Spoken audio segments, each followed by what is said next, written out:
welcome to Mock the Week. I'm Dara. The news this week, well, the Pope was accused of making provocative statements about Islam. Vatican security officials have suggested that to reduce the risk of assassination, the Pope should maintain a lower profile, which is easier said than done for a man whose job it is to stand alone on a balcony, dressed all in white with a big cross on his chest. His speech led to an increase in security at the Vatican. The Swiss Guard are now wearing thicker tights. And they've sharpened their penknives. The Lib Dem conference began in Brighton this week. The party dropped its controversial tax plan to take 50 pence in every pound. Now, the only person fighting for that is Chris Tarrant's wife.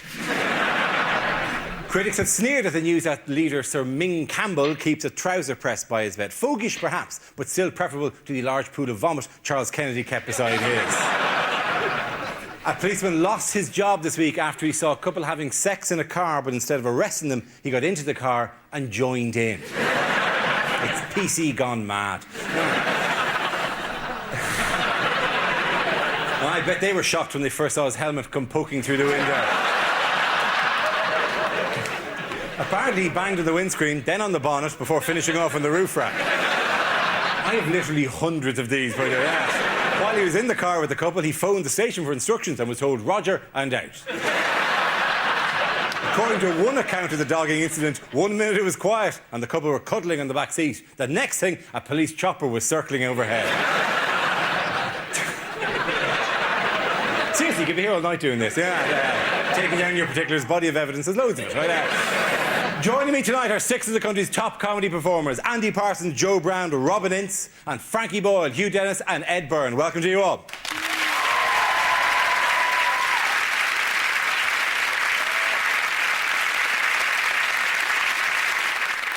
Our first round is called Headliners. I show the teams a recent photo along with the initial letters of a newspaper headline. Here's a picture of His Holiness Pope Benedict XVI. So what does PSOM stand for? Yes, shouldn't it be PTROCDISAM? Which would stand for? Pope takes role of Cameron Diaz in Something About Mary. Is it Pope surely overdoes moose? Please switch off magnets.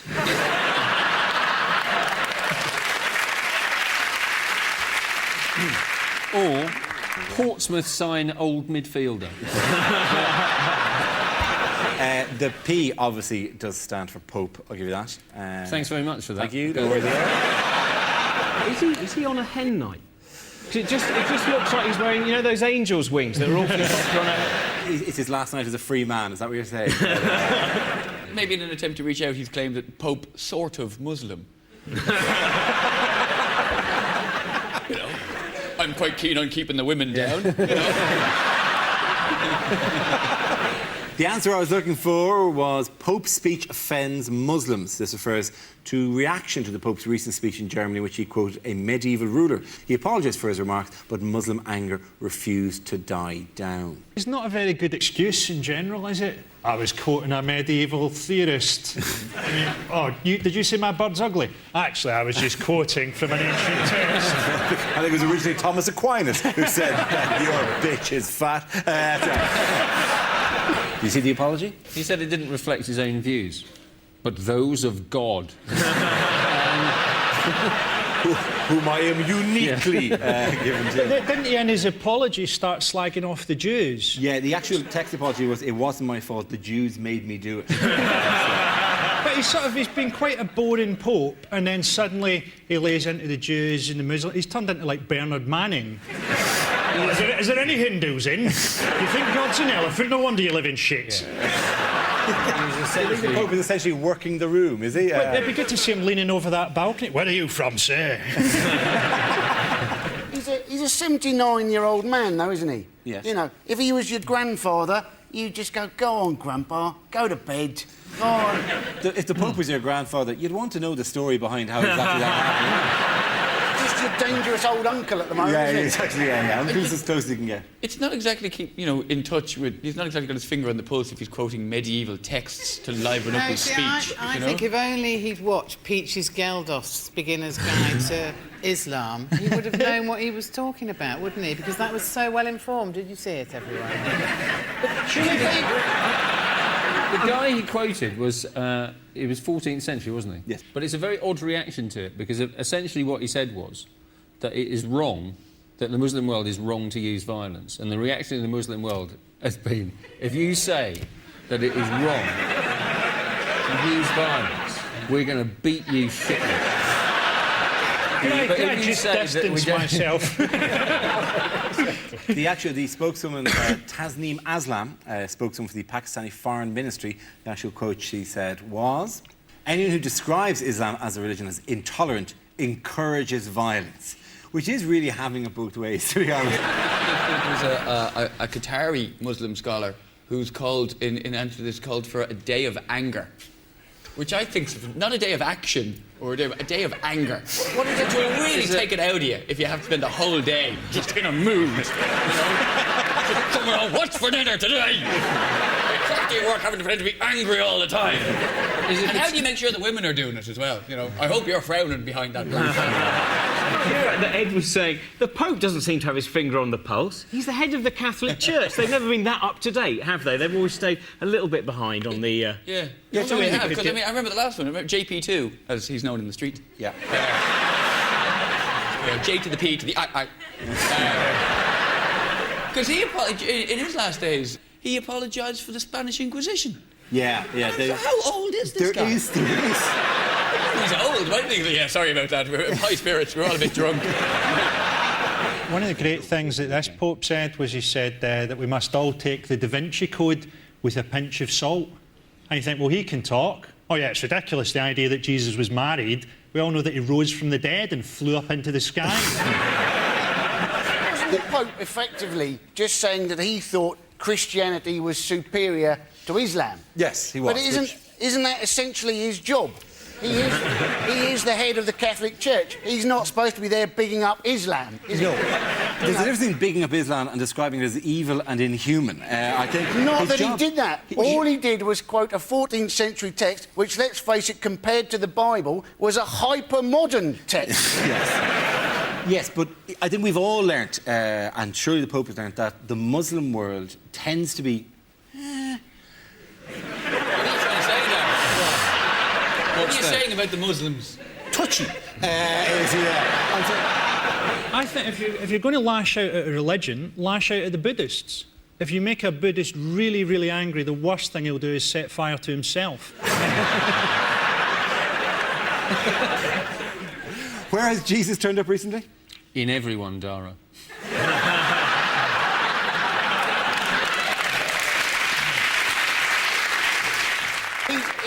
He's turned up on MySpace, hasn't he? He has turned up on MySpace, He's got his own little page on MySpace now, and it's something along the lines of, you know, you've got to try and spot where you might be able to see Jesus, isn't it? And there's this big picture of like a pint glass with his face on it, and you're supposed to be as if the only time you would see Jesus was after you'd finished a certain amount of alcohol. Nope, this is the actual picture. See if you can spot the face of friendly Jesus. What I like about that, have you all seen it? Can you see it? Yeah, I like the way it looks like he's a Scooby-Doo character looking out from behind a tree. Peekaboo, peekaboo, who's that there? He's quite an angry Jesus. He is an angry Jesus. He's angry Jesus, isn't he? His moustache is down-turning. It must have been a pint of Stella he's appearing in. If I had a wife, I'd beat her right now. Do you remember that thing in the World Cup when Wayne Rooney turned up in a potato? You think, well, surely he turns up in most of them. What I particularly love about that is the fact that there is a good mouthful left at the end of that pint. That pint's not finished, right? So there is a touch of, there's Jesus, there goes Jesus. As a result of the furore over the Pope's recent speech, marksmen have been stationed around St. Peter's Square with instructions to shoot the second he opens his mouth. Winners of that round are Frankie, Hugh and Ed.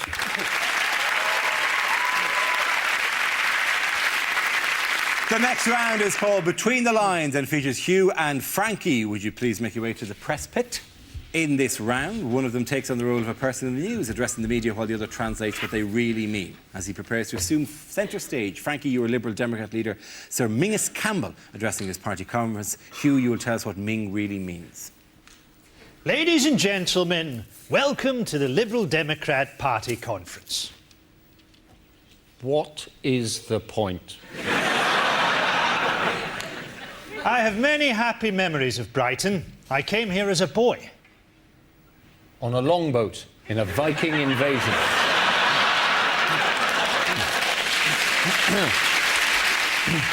Questions have been asked about my performance in the House of Commons.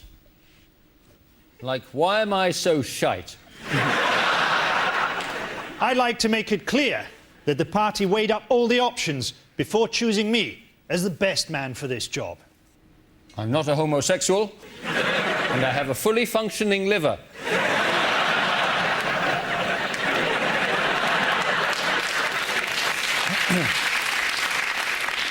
This year, we will be introducing a raft of radical new tax policies on cars, homes, and those who harm the environment.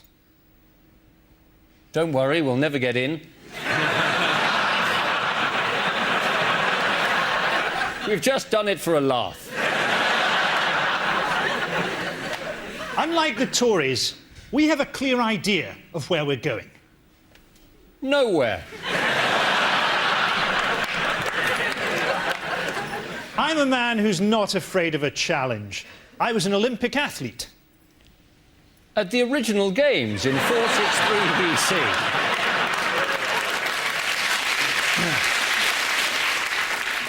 I was pipped in the dash by a winged horse. Ladies and gentlemen, Hugh and Frankie!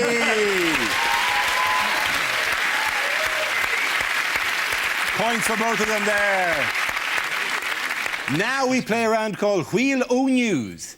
This game involves Ed, Andy, Frankie and Joe. So if you could make your way to the performance area, please.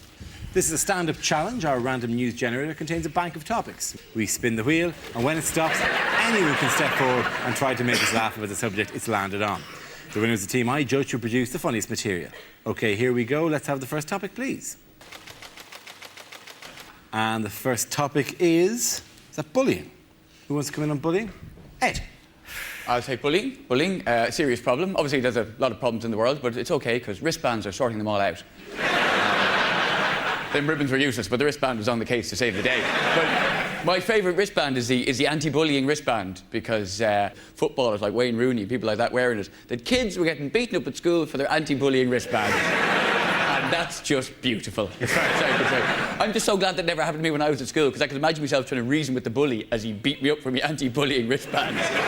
No, but that's my... Oh, the irony. You're only fooling yourself. You may take my wristband, but your actions will never mirror the sentiments it represents.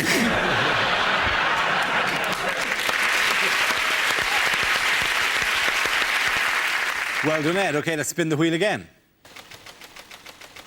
The subject is drugs. Who wants to come in on that? Andy. So, drugs. The Home Office have in fact clarified apparently how many spliffs you can have on your person before you might be regarded as a dealer. Apparently the answer is 500. That's a fair amount of personal use, isn't it? You would have thought you could have 500 almost anything on you and be regarded as a dealer. If I had 500 hobnobs on me, I think you could regard me as pushing biscuits. Not that I know that much about drugs, ladies and gentlemen. Apparently the current trend amongst young people is to have an upper followed straight away by a downer just to take the edge off it. Why not just take a bit less of the upper? That to me would be like having a Red Bull and then having a Horlicks straight away afterwards. Well done, Andy. OK, that leaves us with Frankie and Joe. The next topic is... OK, living with terror. Who's going to come up on that? Well, obviously that's how my husband describes our marriage, but how's the country been since the terrorist attacks here? Well, I mean, when I go out of London on tour, people are always saying to me, what's it like driving around London now? And I say, dunno, it's a bit hard to see out of my armoured personnel carrier. But, you know, I thought it was really important after all that happened to get sort of straight back on the tube and show solidarity with other Londoners. So 2 days later, went straight back on the tube, quite scared, got into the carriage, thought, oh, what's going to happen? But it was brilliant, actually. This bloke got up straight away and offered me his seat, which is fantastic, because I've never driven a tube train before. Well done, Joe Brown. I like the way that on that picture there, the dog's looking for something, the bloke's looking for something. It's on the top, the bloody idiots. Frankie, let's see what topic you've been left with. Look at you, it's the Labour cabinet. John Reid's got a stupid new idea. He wants to make criminals pay compensation to their victims. What if they've not got any money? And get a community service for them. Hey, I'm here to do your garden. Remember me? I murdered your husband. He's wanting to force through ID cards. Now, ID cards don't mean that your identity won't be stolen. It just means that once it's stolen, you're screwed. You know, I've left my wallet in the hotel. I'm going to need new eyeballs and a finger transplant. Thank you very much, Frankie Boyle. I think the points go to Frankie and Ed on that round. Come back.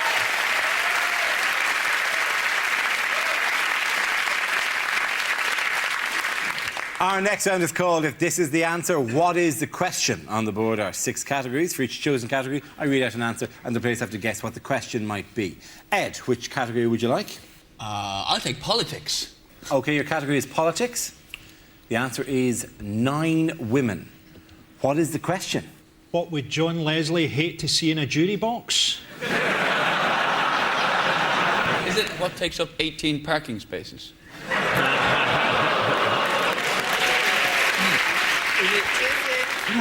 What can do the work of 21,000 men?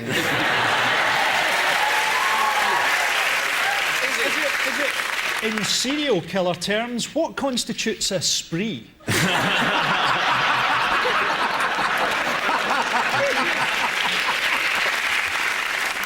What's the half-time stoning entertainment at the Taliban World Cup? Is it, if someone asked me how many sexual partners I've had, instead of the real answer, 60 men and countless prostitutes, what do I tend to reply? I didn't know that the prostitutes don't count as women in your mind. They're just vessels for my seed. He didn't necessarily say female prostitutes. I really hope that doesn't go out, because my dad watches this. And he's never been that sure. Is he going to be disappointed by the number of prostitutes? No, he's never been sure about the show. No, he loves this. He loves this largely because you're Irish. Oh, really? That's And all it he's takes for your Irish, dad, is it? and he really hates the English. It'll be twice as much fun for him this week, then. Oh, yeah. Bags? Oh, Irish. We can't even do it in time. Toralura and Megara. Big James. You two are both a lot taller than I was expecting. You're magically gifted. Can I attempt some sports satire? I don't know anything about sport, but I'll give it a go. What should replace the England football team or something? I don't really do sport, you know.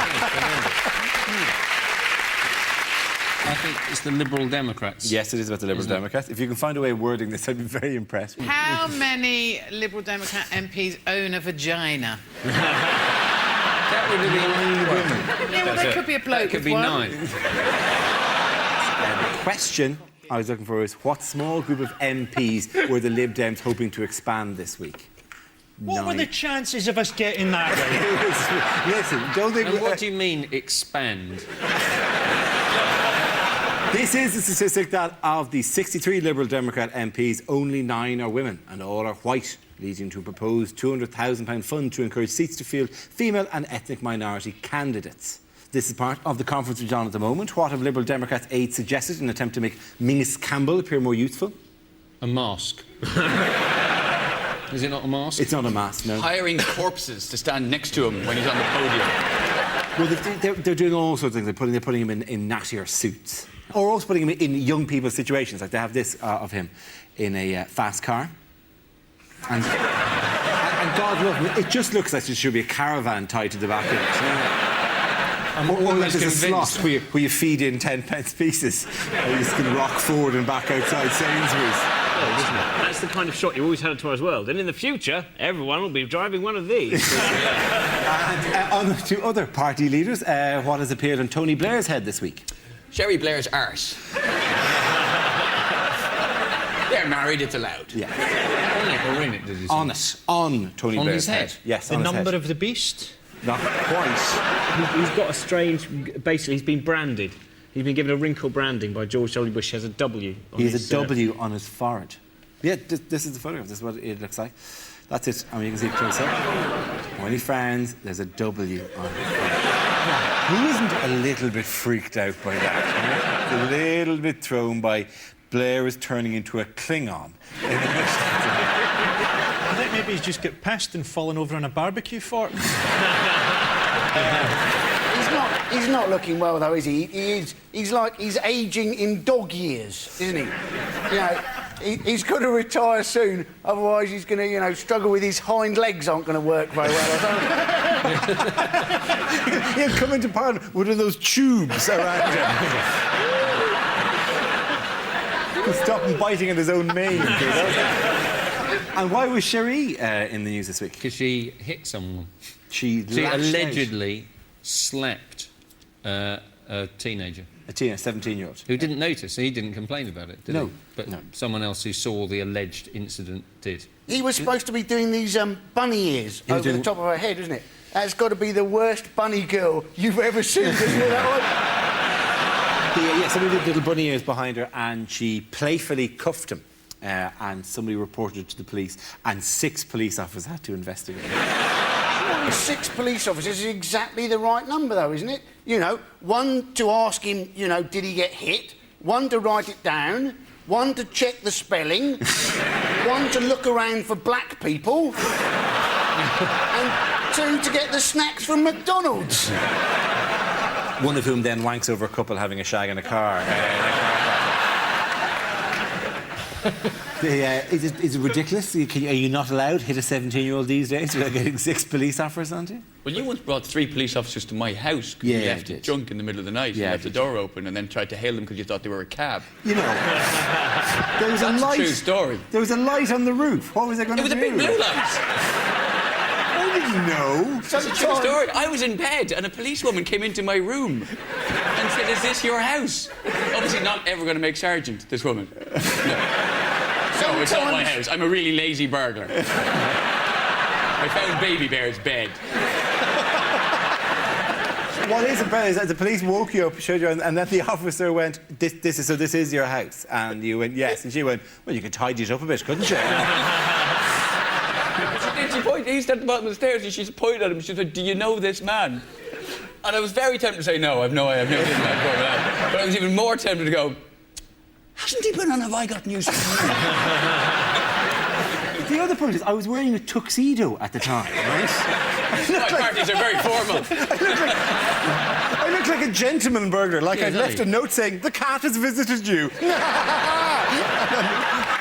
double jumping me out of the house. It'd have to be a huge window they left open for you to squeeze in. Oh, they'd left down one wall of the house. And Dara managed to secrete himself inside. OK, the winners of that round are Frankie, Hugh and Ed.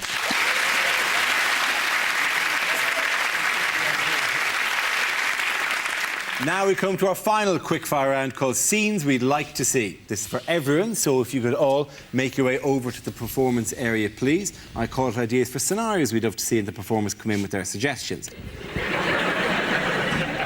The first subject is rejected first lines for the new Harry Potter book.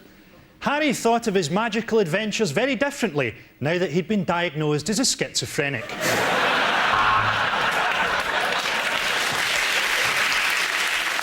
Don't you realise, Ron, said Harry, with our magic powers, we simply won't need Rohypnol.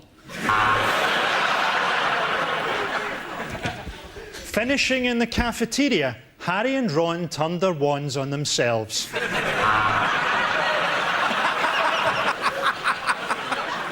It's not as good as that one. I am Lord Voldemort, and I am an alcoholic. Grease the goat! Grease the goat! Grease the goat! Harry stared at his own spectacles and thought, I can summon a centaur, but I can't fix my astigmatism.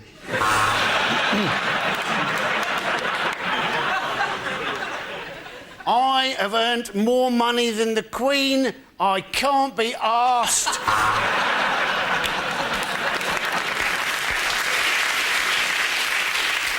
I'm sorry, Harry, said Ron. I thought you felt the same way. Genital warts at Hogwarts, said Matron. What fun. And,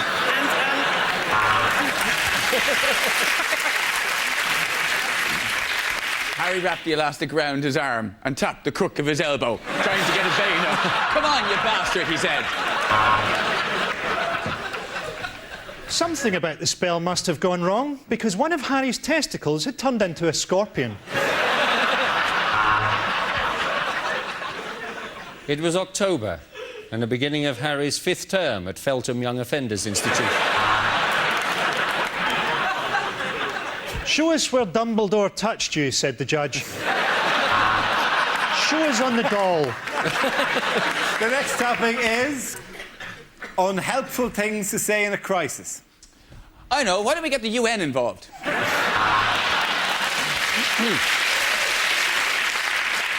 Statistically speaking, of course, in these circumstances, most of us will die.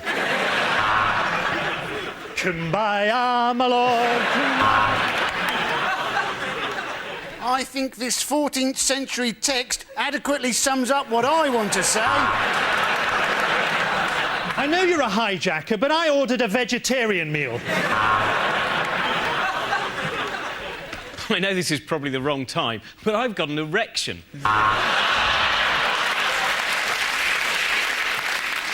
Women and children first, then I'll shag the men and the animals.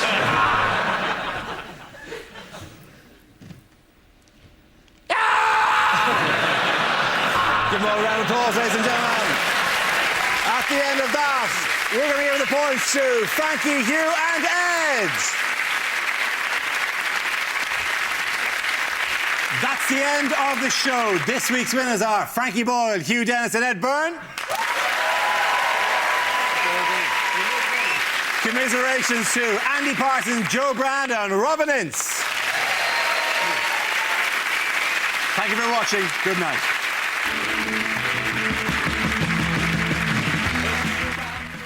Card cloning and a trick to get free drinks. Notorious scams get busted by The Real Hustle on BBC Three now.